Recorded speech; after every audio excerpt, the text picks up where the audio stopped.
Santo Yosef yang setia, Bapa keluarga kudus, menjaga Bunda Maria serta Yesus penebus. Kau terima panggilan Tuhan, buka jalan bagi Yesus, membangun kerajaan Allah untuk umat manusia.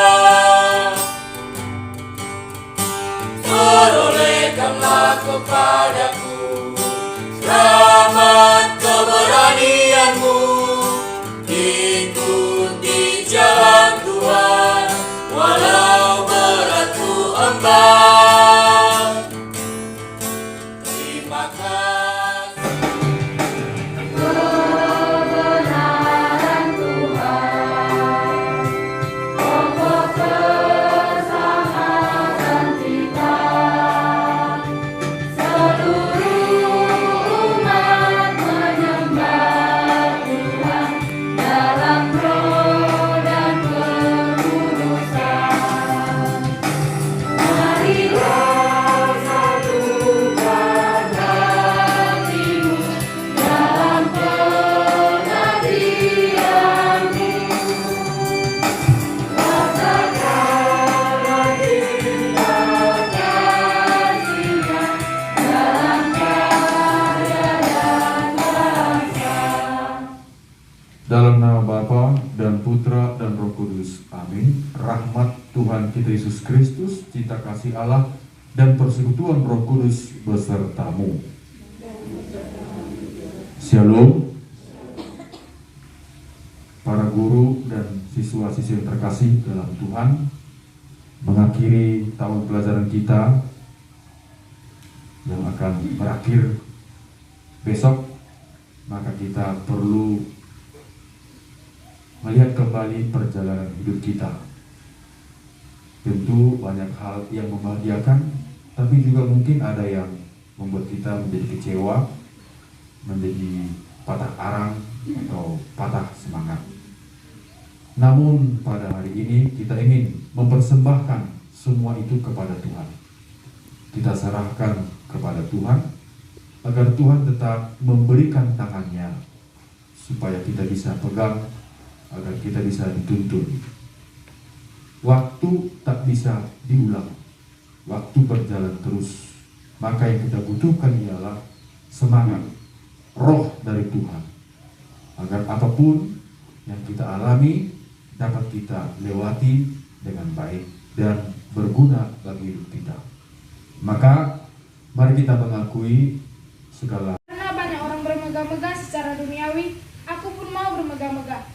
Jika orang lain berani membanggakan sesuatu, maka aku pun seperti orang bodoh kukatakan, berani juga. Mereka orang Ibrani, aku juga. Mereka orang Israel, aku juga. Mereka keturunan Abraham, aku juga. Mereka pelayan Kristus, aku berkata seperti orang gila, aku lebih lagi. Aku lebih banyak berjerih payah, lebih sering di dalam penjara, didera luar batas, kerap kali dalam bahaya maut.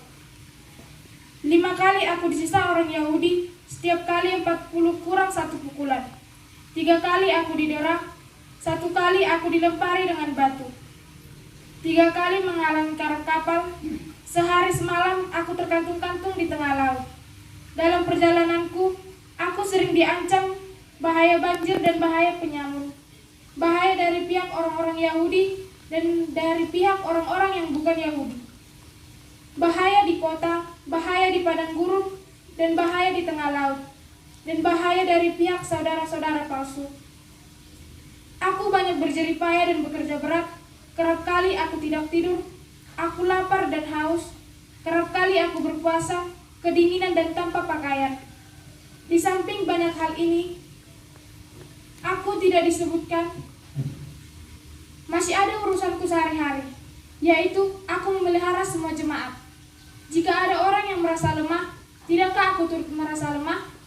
Jika ada orang yang tersandung, tidakkah hatiku hancur oleh duka cita? Jika aku bermegah, maka aku akan bermegah atas kelemahanku. Demikian Demikianlah sabda Tuhan. Syukur kepada Allah.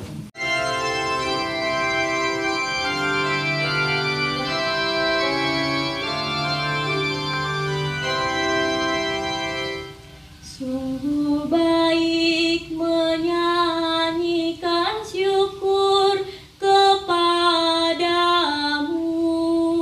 ya Tuhan. Sungguh baik menyanyikan syukur kepadamu, ya Tuhan.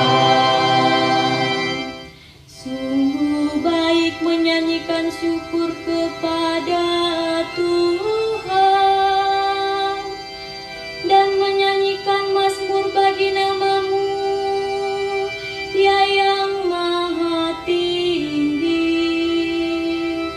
memberitakan kasih setia-Mu di waktu pagi dan kesetiaan-Mu di waktu malam. Sungguh baik menyanyikan syukur kepadamu, ya Tuhan.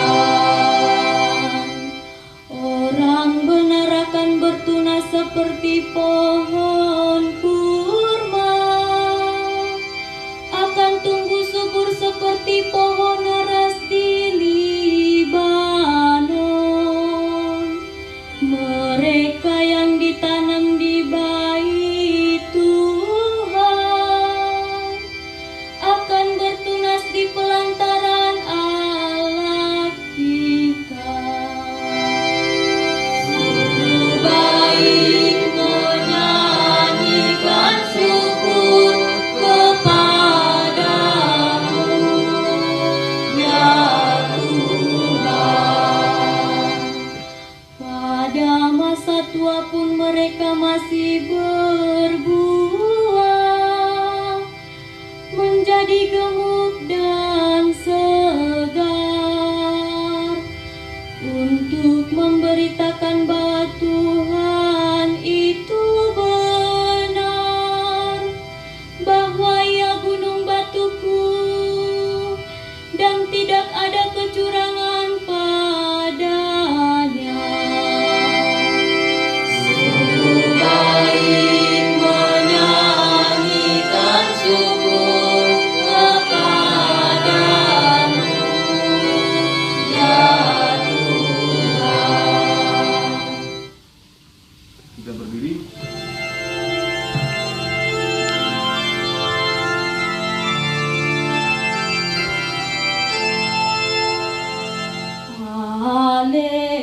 Haleluya, haleluya.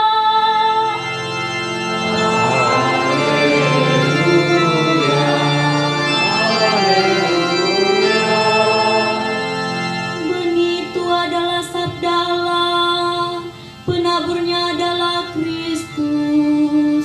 Setiap orang yang datang kepadanya akan hidup selama-lamanya.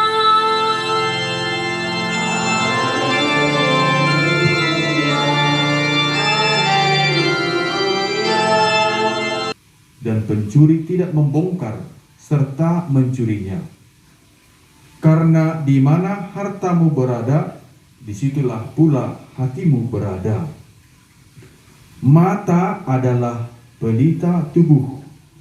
Jika matamu baik, teranglah seluruh tubuhmu. Jika matamu jahat, gelaplah seluruh tubuhmu. Jadi, jika terang yang ada padamu gelap, betapa gelapnya kegelapan itu. Beberapa hal akan kita renungkan. Pertama, Rasul Paulus, seorang pejuang yang hebat. Perjuangannya ialah untuk orang lain. Karena membela Kristus, dia sampai di penjara dia disiksa. Tapi baginya itu adalah jalan untuk memegahkan Tuhan. bagaimana dengan kita? Apakah kita mau berjuang bukan untuk sekedar untuk diri kita saja, tapi juga untuk kebahagiaan orang lain? Yang kedua, Yesus mengatakan jangan mengumpulkan harta di bumi. Kita terjemahkan sesuai konteks kita. Jangan kita kumpulkan gengsi, nama baik, prestise dalam hidup kita. Tapi kumpulkanlah pekerjaan keras, integritas, konsistensi, dan nilai-nilai luhur. Itu harta yang paling berharga. Yang ketiga, Yesus mengatakan mata adalah pelita tubuh. Jika matamu baik, teranglah seluruh tubuhmu. Puji Tuhan, kita semua memiliki mata yang baik. Di antara kita semua yang hadir di sini, hanya saya yang kekurangan mata dengan si Maria. Maka kami menggunakan kacamata. Ya Maria kan? Kita kurang penglihatan, maka kita menggunakan kacamata. Mata dikatakan tadi pelita tubuh. Maka mari kita gunakan mata ini dengan baik, jaga dia dengan baik. Karena dengan mata menjadi pintu gerbang bagi hidup kita ke masa depan. Dengan mata kita bisa memandang, melihat dunia. Dengan mata kita bisa membaca, menambah ilmu pengetahuan. Dengan mata kita bisa mencintai, ya kan? Dari apa keterangan? Dari hati, dari mata turun ke hati. Terimalah dan makanlah, inilah tubuhku yang diserahkan bagimu.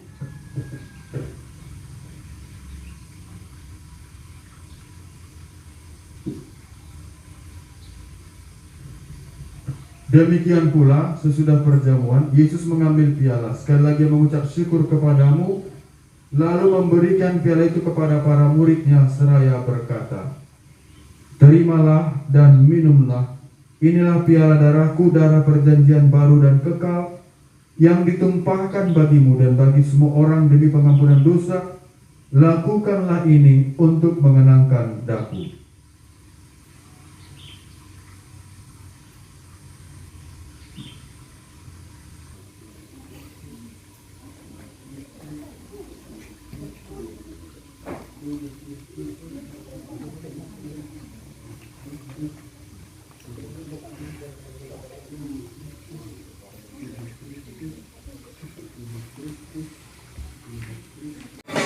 Lambungkan cinta semesta,